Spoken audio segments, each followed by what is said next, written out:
Volume 4, Chapter 59, The Race to the Dan.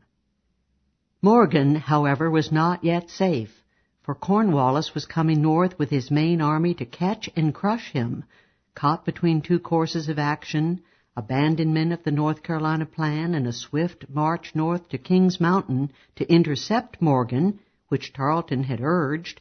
Cornwallis did neither, and thus had fallen between two stools. His advance northward was slow, and he lost his chance to block Morgan's path of retreat.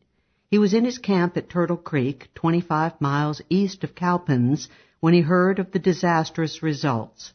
He should have abandoned the entire North Carolina scheme, as he had done after Kings Mountain the previous year, but he was completely committed to the advance.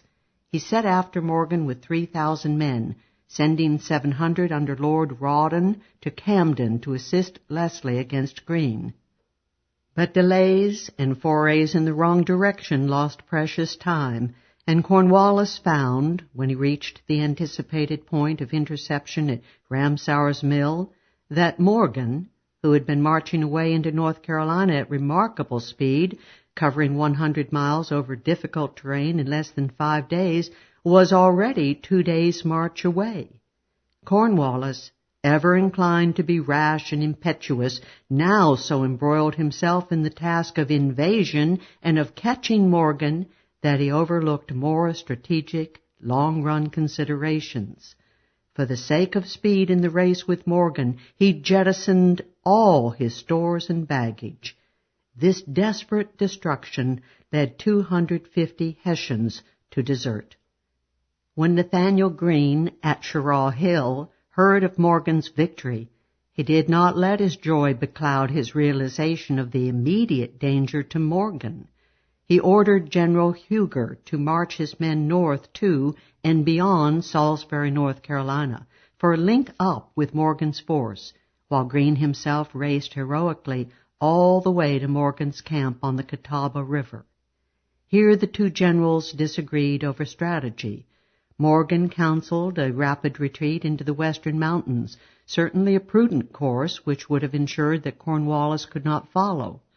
But Greene, a man of broader strategic visions, saw that Cornwallis's reckless destruction of his supplies could bring about his defeat. He therefore overruled Morgan, even though he failed to rouse rebel militia to his aid, and he ordered his force to march northeast through Salisbury and across the Yadkin River to join with Huger's troop marching northward. It must be noted that the Americans were greatly aided in all these maneuvers by Greene's precaution of assembling small boats in advance to help in crossing the swollen rivers. As he retreated, Greene kept just close enough to Cornwallis to keep him advancing in furious pursuit, meanwhile luring him ever further from his supply base and ever closer to Greene's own supply lines from Virginia and the north. When Huger's army was held up by heavy rains and bad roads, Greene changed at the junction point from Salisbury to Guilford Courthouse in northern North Carolina, directly north of Cheraw. It was now evident to both parties that the safe sanctuary for the American army would be north of the swollen Dan River in Virginia, where supplies would be available to them. The Dan could be crossed either at the upper fords or in its lower stretches by boats. At Salisbury, Cornwallis, not knowing that Greene's foresight had arranged for sufficient boats on the lower Dan, abandoned hope of catching up with Morgan and Greene before their link-up with Huger, and instead swung north to intercept the United American Army before it reached the upper fords. Greene and Morgan raced northeast and effected a junction with Huger's force at Guilford Courthouse on February 9.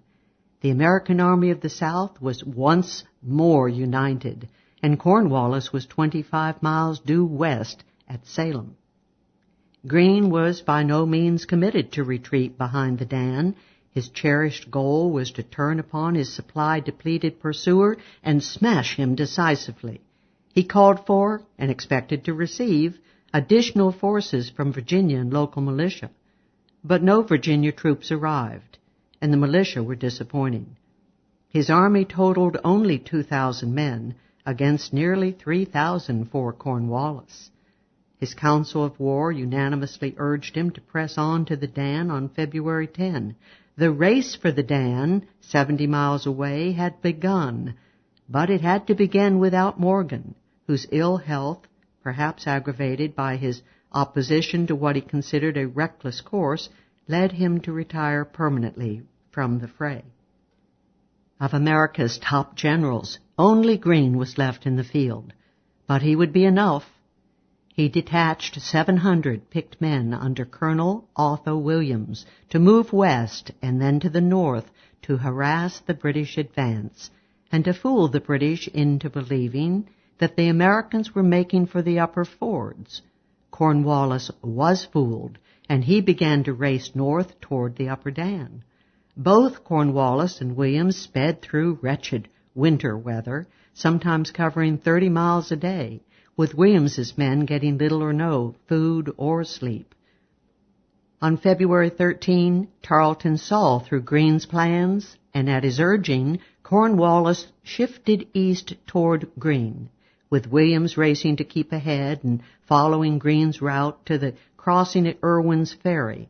Cornwallis followed in hot pursuit, but Colonel Washington's and Harry Lee's cavalry were more than a match for Tarleton's attempts to rush the Americans fording streams. Marching night and day, Williams was able to follow Greene across the Dan River on February 15, just in time to elude Cornwallis. The American army had reached sanctuary.